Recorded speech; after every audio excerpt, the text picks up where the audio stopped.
so let's talk about the ego. That's the one that I have defined and you have it undefined. And I guess I can talk about, my side of it. The ego center is one of the motor centers, and so I feel it gives a clear energy, and both of us being projectors, we don't have the circle, and so it's important to see which other energy centers we have. And I really feel like it gives me this kind of extra drive and really motivation, this will to accomplish something. It can have a bit of a competitive edge to it as well, a certain sense of pride, which can be positive or negative, and which kind of gives you this will to really to become someone, and so I feel like in it has a lot of positives and negatives, but I also feel, especially from people like you who have it undefined, sometimes this pressure from other people who have this defined ego, and I guess also in society and in business and so on, this ego thing is very much part of the narrative. And so I wonder, how is it like, well, I already know a lot, but from your side, but maybe you can share more of how it is really to have this open ego center. Well, yes, it's indeed also one of the centers that I feel the most influence from the outside, because mine is completely open. I don't even have a gate on it.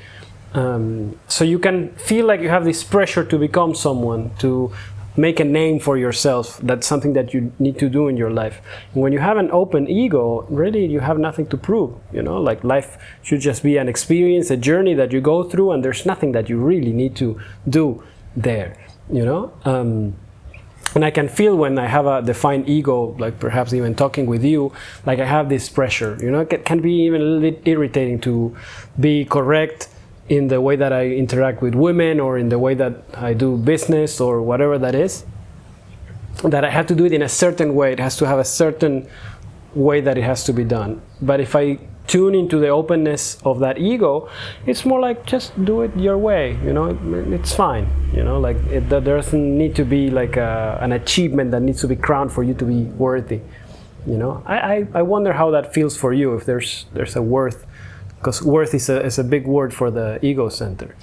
Yeah, well, when you have it defined, what it gives you is a healthy sense of self-worth, basically. And that can manifest in a lot of areas of my life, basically. And I guess here I'll jump back to the open ego and how they can be affected, actually, by this openness. At the core of it, really, like the shadow of the open ego is a certain lack of self-worth. Basically, it can manifest in two ways. It's either people who really undervalue themselves, and so that can show up in business, for example, and really this whole thing of pricing can really be a challenge, and usually it's people who will tend to underprice themselves and to accept like very low salaries or wages, or working way too much for that, or also underselling themselves in relationships. And so settling for, way less than what they deserve, actually. And so it's just this tendency to all the time, feeling unworthy, basically, and kind of happy to just eat the crumbs falling off the table. But then also the other side, and we all know people like that, who you can clearly see that they're coming from a place of insecurity and a lack of self-worth, and they're constantly trying to prove something to themselves and to this world, constantly trying to gain approval, trying to feel worthy. And it's an endless quest, because it doesn't matter how many possessions they have, how much money, how much success. You can see it's kind of like this endless black hole, and it's never enough, never enough, never enough.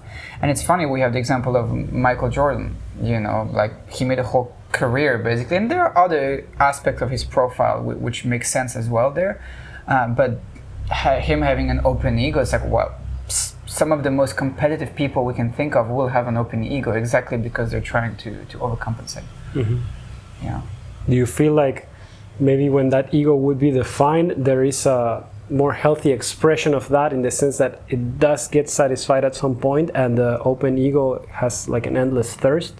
There is that, and it's coming from a different place. It's like, because there is like a healthy sense of pride, you just don't want to settle for less than your worth, basically. But you're satisfied, and it's almost like self-satisfied in a way. You're already satisfied, and if the drive is just coming out of your own sense of self-worth and pride, basically. And it's just an extension of myself, and I cannot accept less than that kind of thing. It's kind of like that, if you will. So you're not really thirsty or hungry, or it's just a natural drive, which is just like it's me, and that's the way it's going to be.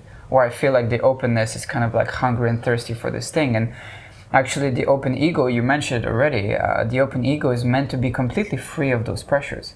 And actually, from the standpoint of the open ego, this whole concept of worthy or not seems almost silly.